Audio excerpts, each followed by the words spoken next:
What happens when a beloved comedian sits down for what should be a lighthearted morning chat and instead walks into a verbal ambush that would leave viewers absolutely stunned? In just 48 seconds, a simple question about comedy would spiral into the most shocking on-air meltdown in daytime television history. The bright studio lights beamed down on the famous sofa as Ricky Gervais settled into his seat, a warm smile on his face. He had been invited to discuss his latest project, expecting the usual friendly banter that morning shows are known for. The makeup team had just finished touching up his face moments before. Lorraine Kelly sat across from him, flanked by two regular panelists, Sarah and Marcus, who were there to discuss trending topics. The studio audience clapped politely as the show returned from its commercial break.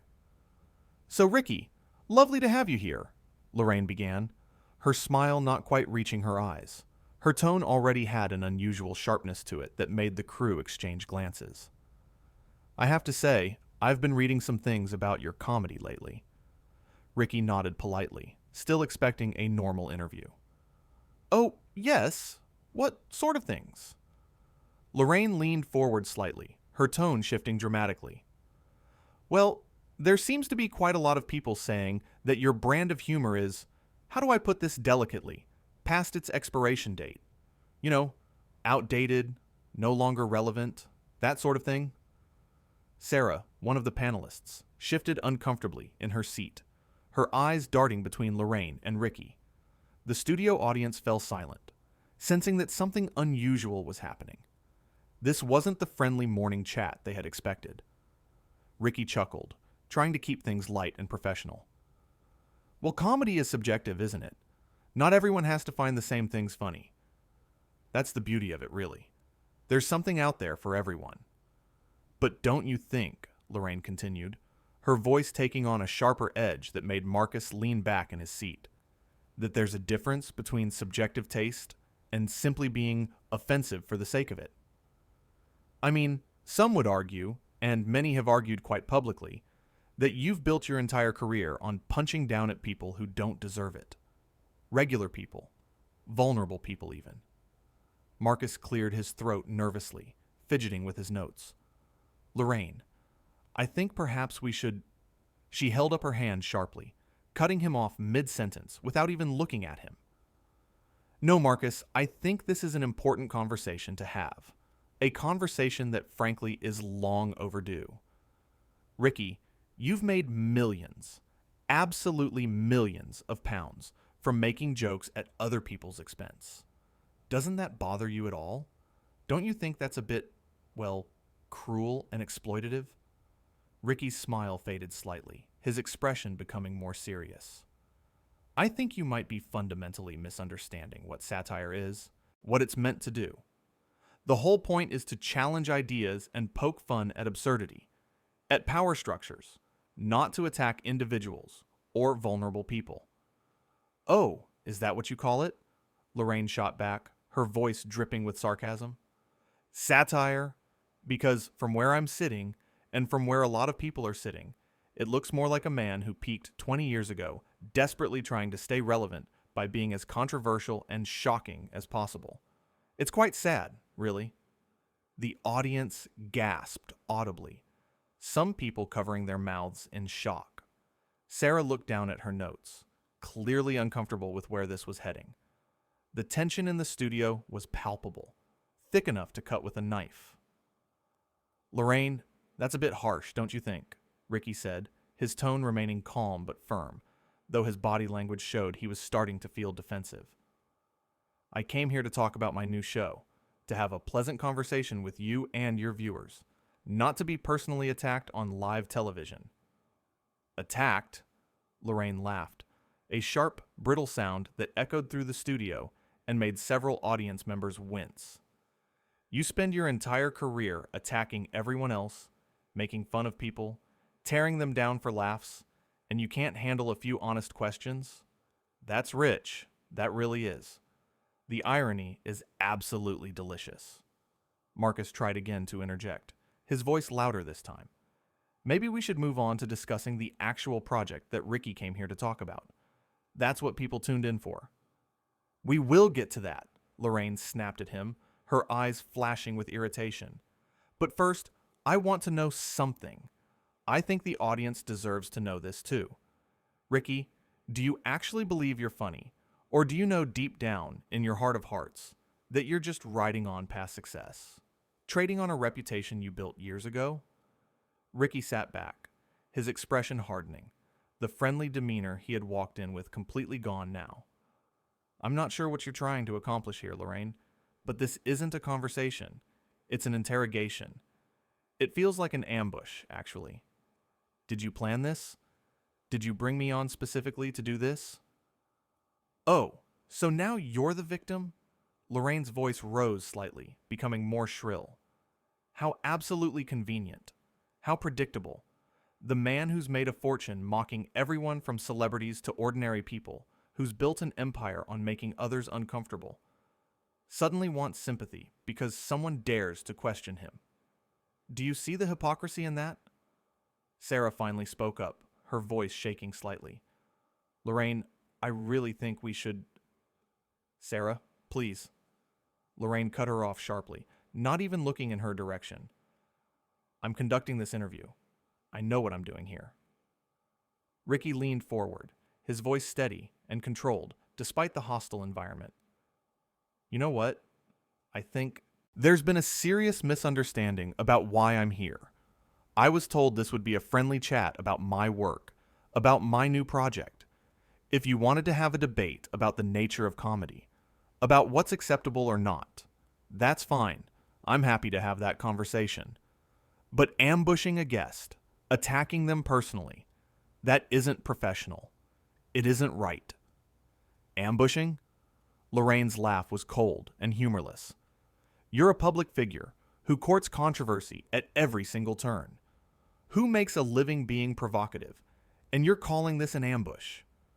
Maybe you should think long and hard about why people are finally calling you out for your behavior.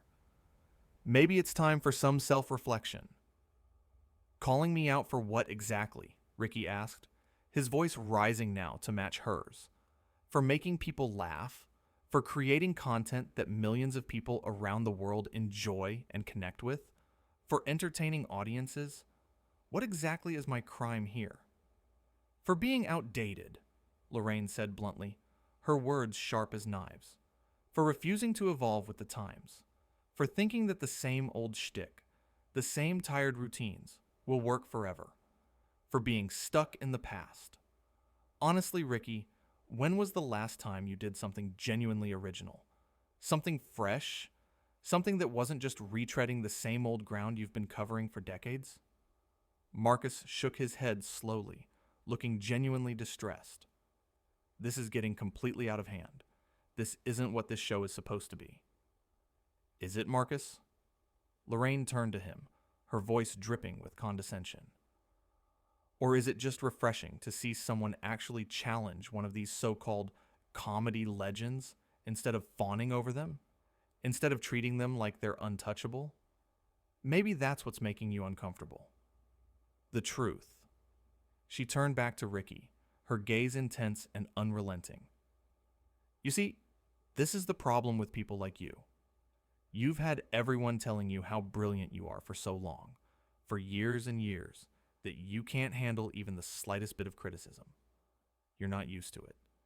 You're not used to someone looking you in the eye and saying, you know what, maybe you're not all that. Ricky's jaw tightened visibly. There's a difference between criticism and rudeness, Lorraine. And right now, you're being incredibly rude. Not just to me, but to your audience who tuned in expecting a normal show. They came here for entertainment, for a nice morning chat, and instead, they're watching you attack a guest. What does that say about you? Don't tell me about my audience, Lorraine snapped, her face flushing red. Don't you dare. I've been doing this show for years. I know my audience better than you ever could. I know what my audience wants, and what they want is honesty, not the usual celebrity backslapping nonsense that happens on every other show. Honesty? Ricky raised an eyebrow, his voice laced with disbelief. Is that what you call this? Because it seems more like you have some kind of personal agenda, some kind of axe to grind. Did I do something to offend you personally? Did I say something about you at some point? Because this feels very personal. Personal agenda? Lorraine's face flushed even deeper, her anger clearly building. How dare you? How dare you sit there and suggest that?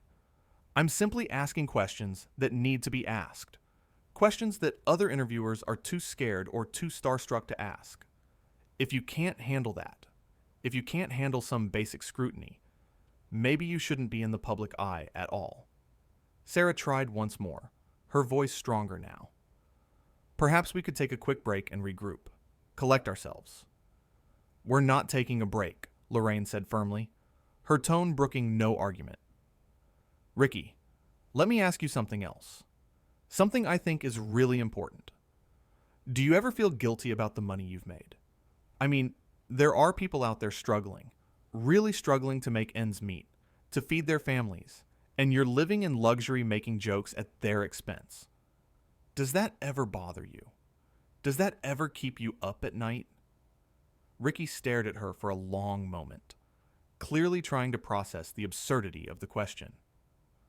Are you seriously suggesting that entertainers should feel guilty for being successful? Should actors feel guilty too? Should musicians feel guilty for selling albums? Authors for selling books? Athletes for earning money?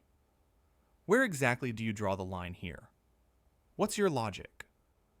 I'm talking about you specifically, Lorraine pressed, leaning forward aggressively. Someone who built a career on mockery and meanness. That's not the same as creating beautiful art or music or literature. That's not the same as athletic achievement. You make money by being mean. That's what you do. That's your opinion, Ricky replied, his voice measured but strained. But millions of people would disagree with you. Millions of people find value in what I do. Comedy is an art form, a legitimate art form, whether you personally appreciate it or not. It takes skill. It takes craft. It takes years of practice. Art, Lorraine scoffed, her voice full of contempt. Standing on stage making fun of people is art now, is it? Setting up situations to make people look foolish is art? That's what you're claiming? Marcus finally raised his voice. Lorraine, this has gone too far. This is supposed to be a morning chat show, not a trial. Stay out of this, Marcus, Lorraine warned him. Ricky and I are having an important discussion. This isn't a discussion, Ricky said quietly. A discussion involves two people exchanging ideas respectfully. This is you launching a series of attacks and expecting me to just sit here and take it. Oh, poor Ricky, Lorraine mocked. Can't handle a strong woman asking tough questions. This has nothing to do with you being a woman, Ricky said, his voice rising slightly. This has to do with you being unprofessional and hostile for no apparent reason. No apparent reason? Lorraine's voice hit a new pitch. The reason is that I'm tired of watching people like you get away with terrible behavior and being celebrated for it. Someone needs to say it. Terrible behavior? Ricky repeated. What terrible behavior? Making television shows? Performing stand-up? Exactly what have I done that's so terrible? You really don't see it, do you? Lorraine shook her head. That's the worst part. You genuinely think you're blameless. Sarah looked at the camera nervously. The producers in the gallery were clearly panicking, unsure whether to cut to commercial. Lorraine, Ricky said slowly, I've tried to be patient here. I've tried to engage with you respectfully, despite the fact that you've been nothing but antagonistic from the moment I sat down. But I have to ask, what is this really about? What it's about, Lorraine said, leaning forward intensely, is that people like you have had a free pass for too long. You make your millions. You say whatever you want, and everyone just laughs and applauds. Well, not everyone finds it funny. Some of us find it tiresome and cruel. Then don't watch, Ricky said simply. That's the beauty of free choice. If you don't like something, you don't have to consume it. Oh, how convenient, Lorraine retorted. Just ignore it, right? Don't try to make things better. Just look the other way. I'm not saying ignore problems, Ricky clarified. I'm saying that if you don't enjoy someone's comedy, you don't have to watch it. There are plenty of other comedians out there. But none of them have your platform, do they? Lorraine challenged. None of them have your reach. So when you spread your particular brand of nastiness, it affects millions of people. Nastiness? Ricky's patience was clearly wearing thin. You keep using these loaded words. What specifically have I done that you consider nasty? Your entire career, Lorraine said bluntly. The way you mock people. The way you treat serious topics as jokes. The way you seem to think you're above criticism. I don't think I'm above criticism, Ricky countered. But there's a difference between fair criticism and what you're doing right now, which is just hurling insults. Marcus spoke up again. Lorraine, seriously, this needs to stop. We have other segments to get to. We'll get to them when I'm finished, Lorraine said dismissively. Finished with what? Ricky asked. Trying to humiliate me on live television? Is that what this is? Some kind of power trip? Lorraine's eyes flashed. Power trip? How dare you? I'm using my platform to speak truth, something you clearly wouldn't understand. Your truth, Ricky emphasized. Not the truth. Your personal opinion, which you're entitled to, but which doesn't make it fact. Here we go, Lorraine rolled her eyes. The old, it's just my opinion defense. Very original. What do you want from me, Lorraine? Ricky asked directly. Do you want me to apologize for my career? Apologize for making people laugh? What exactly would satisfy you? I want you to acknowledge, Lorraine said slowly, that maybe, just maybe, you're not as brilliant as you think you are. That maybe your comedy has caused harm. That maybe it's time to step aside and let fresher, kinder voices have a chance. The studio was dead silent. Sarah and Marcus exchanged worried glances. Ricky took a deep breath. You know what, Lorraine? I came here in good faith. I came here thinking we'd have a pleasant conversation. Instead, you've spent the entire time attacking me personally, dismissing my work, and being generally hostile. I don't know what I did to upset you, but this isn't okay. Oh, here comes the outrage, Lorraine said mockingly. Can dish it out but can't take it, is that it? I can take criticism, Ricky said firmly. What I won't take is abuse disguised as journalism. There's a line, Lorraine, and you've crossed it. Abuse? Lorraine laughed harshly. You want to talk about abuse? What about all the people you've hurt with your comedy over the years? What about them? Who specifically have I hurt? Ricky challenged. Give me names.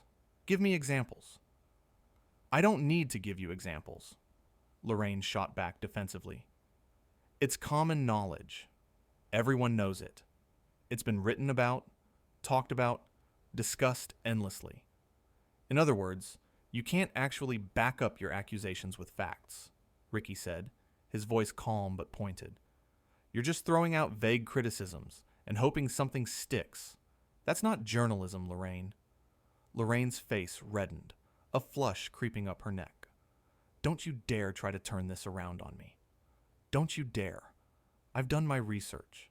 I've read the articles, the think pieces, the criticism. I know exactly what kind of person you are. What kind of person is that?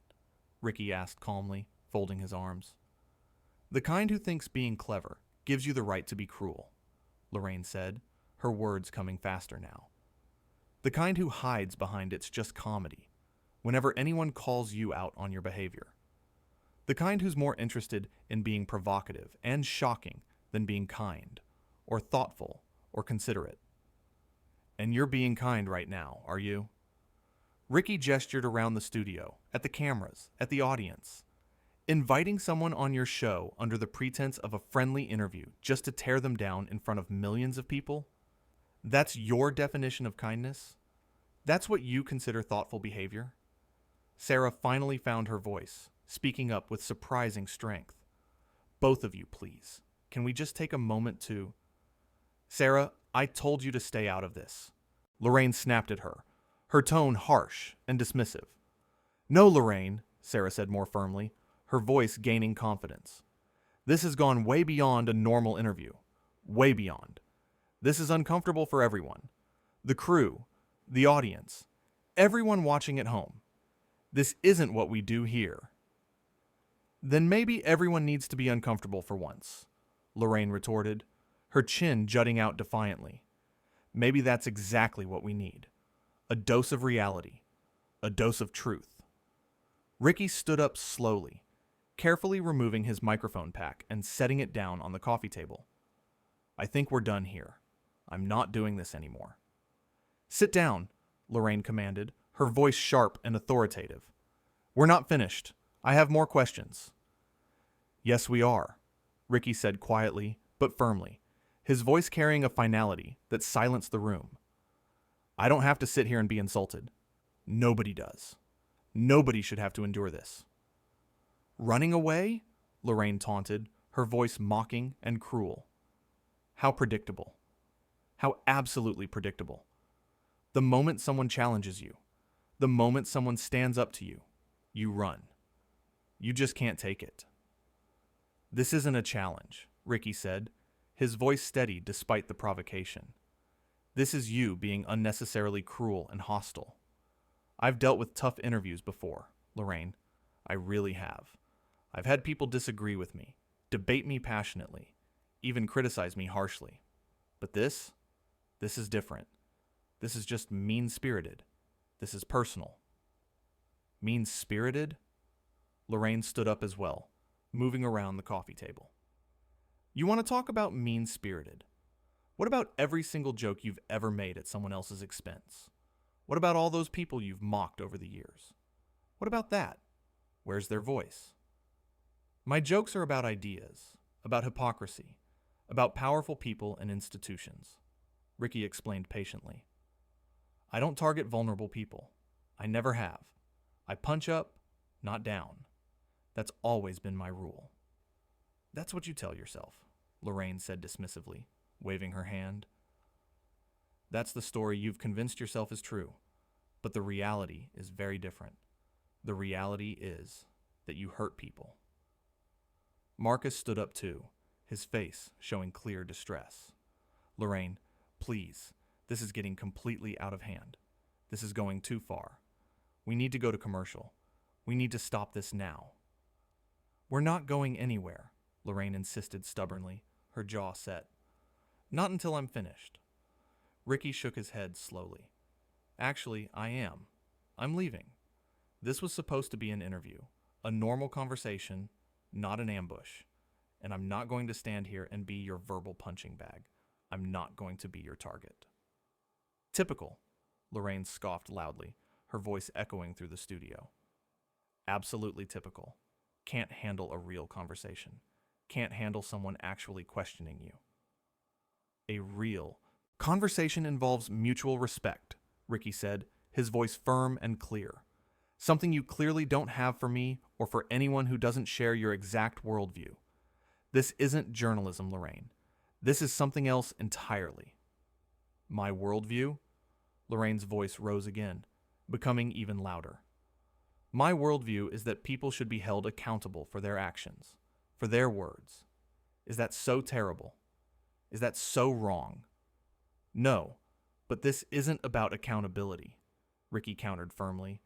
This is about you grandstanding and trying to score points at my expense for your audience. And I'm not playing along. I refuse to. Then leave, Lorraine said coldly, her eyes hard as steel.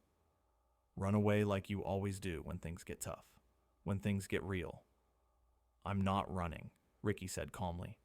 I'm making a choice not to participate in whatever this is. There's a difference. He turned to Sarah and Marcus, his expression softening. I'm sorry you had to be part of this. Sarah nodded sympathetically. Marcus looked relieved. As Ricky started to walk off the set, Lorraine called after him loudly. This is exactly what I expected from you. No backbone, no accountability, just running away the moment someone speaks truth to power. Ricky stopped and turned back. Truth to power? Lorraine, I'm a comedian, not a politician. I'm not in power. I make television shows. That's it. And the fact that you see me as some kind of enemy worth taking down says more about you than it does about me." "Oh, please." Lorraine waved her hand dismissively. "Don't try to play the innocent victim now." "I'm not playing anything," Ricky said. "I'm simply stating facts. You invited me here under false pretenses, attacked me repeatedly, refused to let anyone else speak, and now you're acting like I'm the problem because I won't sit here and take it." The audience was completely silent, watching the confrontation unfold. "You know what your real problem is," Lorraine said, her voice dripping with condescension. "You can't stand that someone finally had the courage to say to your face what everyone's been thinking." "Everyone?" Ricky raised an eyebrow. "You speak for everyone now, do you?" "I speak for the people who are tired of your act," Lorraine declared. "The people who are sick of watching you get rich off of other people's pain." "Other people's pain?" Ricky repeated. "You're being ridiculous. Comedy isn't about causing pain. It's about finding humor in life, in absurdity, in the human condition." "Spare me the philosophy," Lorraine said. "We all know what you really are." "And what's that?" Ricky asked. "A has been clinging to relevance," Lorraine said venomously. The words hung in the air heavily. Sarah gasped audibly. Marcus put his head in his hands. Ricky was quiet for a moment, then nodded slowly. "Right. Well, I think that says everything I need to know about you, Lorraine." "Good. Luck with your show." He turned and walked off the set as Lorraine called after him, "That's right. Walk away. Just like I knew you would." But Ricky didn't look back. He kept walking, past the cameras, past the shocked crew members, straight out of the studio. The camera stayed on Lorraine, who stood there breathing heavily, her face flushed with anger and something that might have been embarrassment. Sarah and Marcus sat frozen, unsure what to do. Finally, Marcus spoke quietly. "Lorraine, what just happened?" She turned to him sharply. "What happened is that someone finally stood up to him." "That's not what that was," Sarah said softly. I don't even know what that was." "It was honesty," Lorraine insisted, but her voice had lost some of its certainty. The studio audience sat in stunned silence, some whispering to each other, others simply staring at the empty chair where Ricky had been sitting just moments before. One of the producers spoke in Lorraine's earpiece, and she touched her ear, listening. Her expression hardened. "Well," she said, turning back to the camera with forced brightness, "I suppose we should move on to our next segment." But the energy in the studio had completely changed. What was meant to be a lighthearted morning show had turned into something else entirely, something uncomfortable and raw that nobody quite knew how to process. Sarah shuffled her notes, avoiding eye contact with Lorraine. Marcus stared at the desk, his jaw tight. "Our next guest," Lorraine continued, trying to recapture her usual warmth, but failing, "is a chef who's going to show us how to make the perfect Sunday roast." The irony of moving from such a heated confrontation to cooking segments wasn't lost on anyone in the studio. The audience remained subdued, the usual applause sounding hollow and forced. Backstage, Ricky was already gathering his things, speaking quietly with his manager, who had rushed to meet him. On set, Lorraine continued with the show, but something fundamental had shifted. Her smile seemed strained, her usual easy rapport with the camera forced and artificial. The heated exchange would be the only thing anyone would remember from that morning's show. That moment when a simple interview spiraled completely out of control, leaving everyone wondering what had really just happened and why.